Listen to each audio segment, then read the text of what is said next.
Esta es la versión audiolibro de, bueno, una de las obras más importantes de Borges, y si quieren un análisis, porque puede ser un poco compleja de entender, un análisis completo del cuento lo pueden tener también en mi canal, se los dejo acá para que lo vean, o si no, también en la descripción del video les voy a dejar un link hay 3 videos, pero sobre todo les voy a dejar el primero de los. Les recomiendo que arranquen por el primero, pero son 3 videos de análisis completo, lo más completo posible del cuento. Y ahora vamos a empezar directamente con Las ruinas circulares, Jorge Luis Borges. Nadie lo vio desembarcar en la unánime noche. Nadie vio la canoa de bambú sumiéndose en el fango sagrado. Pero a los pocos días nadie ignoraba que el hombre taciturno venía del sur y que su patria era una de las infinitas aldeas que están aguas arriba, en el flanco violento de la montaña, donde el idioma Send no está contaminado de griego y donde es infrecuente la lepra. Lo cierto es que el hombre gris besó el fango, repechó la ribera sin apartar, probablemente sin sentir, las cortaderas que le dilaceraban las carnes, y se arrastró, mareado y ensangrentado, hasta el recinto circular que corona un tigre o un caballo de piedra, que tuvo alguna vez el color del fuego y ahora el de la ceniza. Ese redondel es un templo que devoraron los incendios antiguos que la selva palúdica ha profanado y cuyo Dios no recibe el honor de los hombres. El forastero se tendió bajo el pedestal. Lo despertó el sol alto. Comprobó sin asombro que las heridas habían cicatrizado, cerró los ojos pálidos y durmió, no por flaqueza de la carne, sino por determinación de la voluntad. Sabía que ese templo era el lugar que requería su invencible propósito. Sabía que los árboles incesantes no habían logrado estrangular, río abajo, las ruinas de otro templo propicio, también de dioses incendiados y muertos. Sabía que su inmediata obligación era el sueño. Hacia la medianoche lo despertó el grito inconsolable de un pájaro. Rastros de pies descalzos, unos higos y un cántaro le advirtieron que los hombres de la región habían espiado con respeto su sueño y solicitaban su amparo o temían su magia. Sintió el frío del miedo y buscó en la muralla dilapidada un nicho sepulcral y se tapó con hojas desconocidas. El propósito que lo guiaba no era imposible, aunque sí sobrenatural. Quería soñar un hombre. Quería soñarlo con integridad minuciosa e imponerlo a la realidad. Ese proyecto mágico que había agotado el espacio entero de su alma. Si alguien le hubiera preguntado su propio nombre o cualquier rasgo de su vida anterior, no habría acertado a responder. Le convenía el templo inhabitado y despedazado porque era un mínimo de mundo visible. La cercanía de los leñadores también, porque estos se encargaban de subvenir a sus necesidades frugales.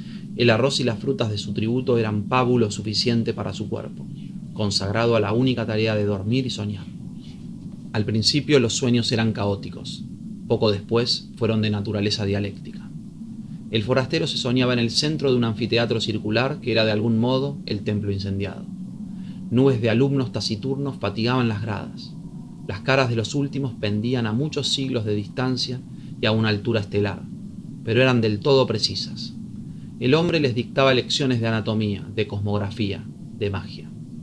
Los rostros escuchaban con ansiedad y procuraban responder con entendimiento, como si adivinaran la importancia de aquel examen, que redimiría a uno de ellos de su condición de vana apariencia y lo interpolaría en el mundo real. El hombre, en el sueño y en la vigilia, consideraba las respuestas de sus fantasmas. No se dejaba embaucar por los impostores. Adivinaba en ciertas perplejidades una inteligencia creciente. Buscaba un alma que mereciera participar en el universo. A las 9 o 10 noches comprendió con alguna amargura que nada podía esperar de aquellos alumnos que aceptaban con pasividad su doctrina, y sí de aquellos que arriesgaban, a veces, una contradicción razonable. Los primeros, aunque dignos de amor y de buen afecto, no podían ascender a individuos. Los últimos preexistían un poco más. Una tarde, ahora también las tardes eran tributarias del sueño, ahora no velaba sino un par de horas en el amanecer, licenció para siempre el vástago colegio ilusorio y se quedó con un solo alumno. Era un muchacho taciturno, cetrino, díscolo a veces, de rasgos afilados que repetían los de su soñador. No lo desconcertó por mucho tiempo la brusca eliminación de los condiscípulos. Su progreso, al cabo de unas pocas lecciones particulares, pudo maravillar al maestro.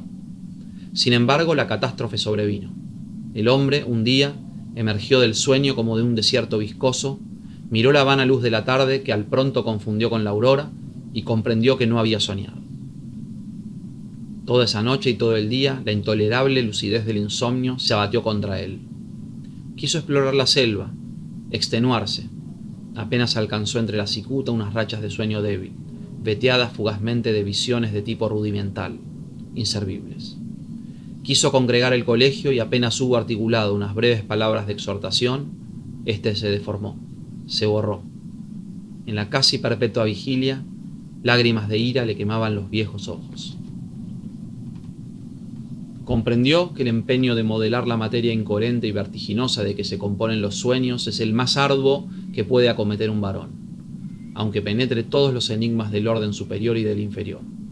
Mucho más arduo que tejer una cuerda de arena o que amonedar el viento sin cara. Comprendió que un fracaso inicial era inevitable. Juró olvidar la enorme alucinación que lo había desviado al principio y buscó otro método de trabajo. Antes de ejercitarlo, dedicó un mes a la reposición de las fuerzas que había malgastado el delirio. Abandonó toda premeditación de soñar y casi acto continuo logró dormir un trecho razonable del día. Las raras veces que soñó durante ese período no reparó en los sueños. Para reanudar la tarea, esperó que el disco de la luna fuera perfecto. Luego, en la tarde, se purificó en las aguas del río, adoró los dioses planetarios, pronunció las sílabas lícitas de un nombre poderoso y durmió.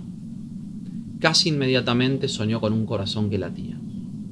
Lo soñó activo, caluroso, secreto, del grandor de un puño cerrado, color granate en la penumbra de un cuerpo humano aún sin cara ni sexo. Con minucioso amor lo soñó, durante 14 lúcidas noches. Cada noche lo percibía con mayor evidencia. No lo tocaba, se limitaba a atestiguarlo, a observarlo, tal vez a corregirlo con la mirada. Lo percibía, lo vivía, desde muchas distancias y muchos ángulos. La noche 14ª rozó la arteria pulmonar con el índice y luego todo el corazón, desde afuera y adentro. El examen lo satisfizo. Deliberadamente no soñó durante una noche. Luego retomó el corazón, invocó el nombre de un planeta y emprendió la visión de otro de los órganos principales. Antes de un año llegó al esqueleto, a los párpados. El pelo innumerable fue tal vez la tarea más difícil. Soñó un hombre íntegro, un mancebo, pero este no se incorporaba, ni hablaba, ni podía abrir los ojos. Noche tras noche, el hombre lo soñaba dormido. En las cosmogonías gnósticas, los demiurgos amasan un rojo Adán que no logra ponerse de pie. Tan inhábil y rudo y elemental como ese Adán de polvo, era el Adán de sueño que las noches del mago habían fabricado. Una tarde, el hombre casi destruyó toda su obra, pero se arrepintió. Más le hubiera valido destruirla. Agotados los votos a los númenes de la tierra y del río, se arrojó a los pies de la efigie, que tal vez era un tigre y tal vez un potro, e imploró su desconocido socorro. Ese crepúsculo soñó con la estatua. La soñó viva, trémula. No era un atroz bastardo de tigre y potro, sino a la vez esas dos criaturas vehementes y también un toro, una rosa, una tempestad. Ese múltiple dios le reveló que su nombre terrenal era fuego, que en ese templo circular y en otros iguales le habían rendido sacrificios y culto, y que mágicamente animaría al fantasma soñado, de suerte que todas las criaturas, excepto el fuego mismo y el soñador, lo pensaran un hombre de carne y hueso. Le ordenó que una vez instruido en los ritos, lo enviara al otro templo despedazado, cuyas pirámides persisten aguas abajo, para que alguna vez lo glorificara en aquel edificio desierto. En el sueño del hombre que soñaba, el soñado despertó. El mago ejecutó esas órdenes, consagró un plazo, que finalmente abarcó 2 años, a descubrirle los arcanos del universo y del culto del fuego. Íntimamente le dolía apartarse de él. Con el pretexto de la necesidad pedagógica, dilataba cada día las horas dedicadas al sueño.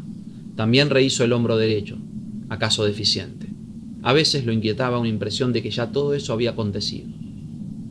En general, sus días eran felices. Al cerrar los ojos pensaba: ahora estaré con mi hijo, o más raramente, el hijo que he engendrado me espera y no existirá si no voy. Gradualmente lo fue acostumbrando a la realidad. Una vez le ordenó que embanderara una cumbre lejana. Al otro día flameaba la bandera en la cumbre. Ensayó otros experimentos análogos, cada vez más audaces. Comprendió con cierta amargura que su hijo estaba listo para nacer, y tal vez impaciente. Esa noche lo besó por primera vez, y lo envió al otro templo cuyos despojos blanqueaban río abajo, a muchas leguas de inextricable selva y ciénaga. Antes, para que no supiera nunca que era un fantasma, para que se creyera un hombre como los otros, le infundió el olvido total de sus años de aprendizaje. Su victoria y su paz quedaron empañadas de hastío. En los crepúsculos de la tarde y del alba se posternaba ante la figura de piedra, tal vez imaginando que su hijo irreal ejecutaba idénticos ritos en otras ruinas circulares, aguas abajo. De noche no soñaba, o soñaba como lo hacen todos los hombres. Percibía con cierta palidez los sonidos y formas del universo. El hijo ausente se nutría de esas disminuciones de su alma. El propósito de su vida estaba colmado. El hombre persistió en una suerte de éxtasis. Al cabo de un tiempo que ciertos narradores de su historia prefieren computar en años y otros en lustros, lo despertaron dos remeros a medianoche. No pudo ver sus caras, pero le hablaron de un hombre mágico en un templo del norte, capaz de hollar el fuego y de no quemarse. El mago recordó bruscamente las palabras del dios. Recordó que de todas las criaturas que componen el orbe, el fuego era la única que sabía que su hijo era un fantasma. Temió que su hijo meditara en ese privilegio normal y descubriera de algún modo su condición de mero simulacro. No ser un hombre, ser la proyección del sueño de otro hombre. Qué humillación incomparable, qué vértigo. A todo padre le interesan los hijos que ha procreado, que ha permitido, en una mera confusión o felicidad.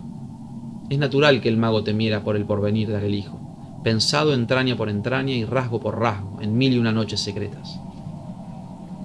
El término de sus cavilaciones fue brusco, pero lo prometieron algunos signos. Primero, al cabo de una larga sequía, una remota nube en un cerro, liviana como un pájaro.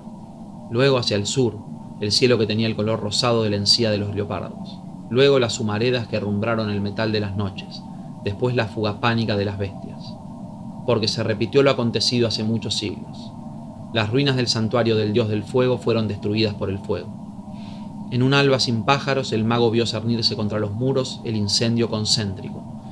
Por un instante pensó refugiarse en las aguas, pero luego comprendió que la muerte venía a coronar su vejez y a absolverlo de sus trabajos. Caminó contra los jirones de fuego. Estos no mordieron su carne. Estos lo acariciaron y lo inundaron sin calor y sin combustión.